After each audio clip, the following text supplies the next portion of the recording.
Following the riot in the Capitol Hill in Washington, D.C., many call on President Trump to resign. Good evening, everyone. This is Media Pow Now. I am Earthman Jean-Pierre, informing you from Washington, D.C., in the heart of the capital of the United States. On January 6, 2021, a mob stormed U.S. Congress, damaging the government property and endangered the lives of elected leaders in the building, including Vice President Mike Pence. Early that morning, President Trump met with his supporters and said to them, "We will march to the Capitol." And we're going to the Capitol, and we're going to try and give... Later on, a great number of Trump supporters stormed the U.S. Capitol. The police were unable to stop them and contain them from passing through the security fences. They broke through the doors and windows and fought the police. For 72 hours, the U.S. Congress was under siege by the mobs.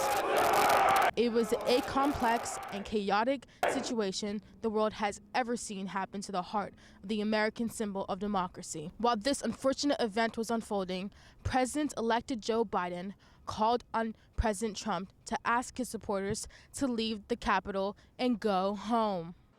I call on President Trump to go on national television now to fulfill his oath and defend the Constitution. President later in a videotape said to his supporters, "They are special. So go home. We love you.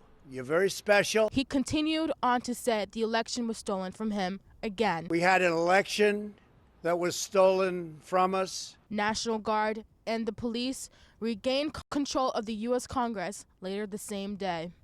The FBI has launched an investigation to prosecute those who are responsible for the attack on the Capitol.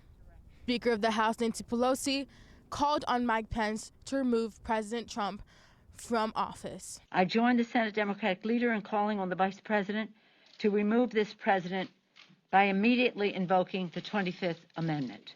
Thank you for watching the broadcast news from Media Pow. Stay tuned for updates on U.S. politics and news about Joe Biden and Kamala Harris's inauguration.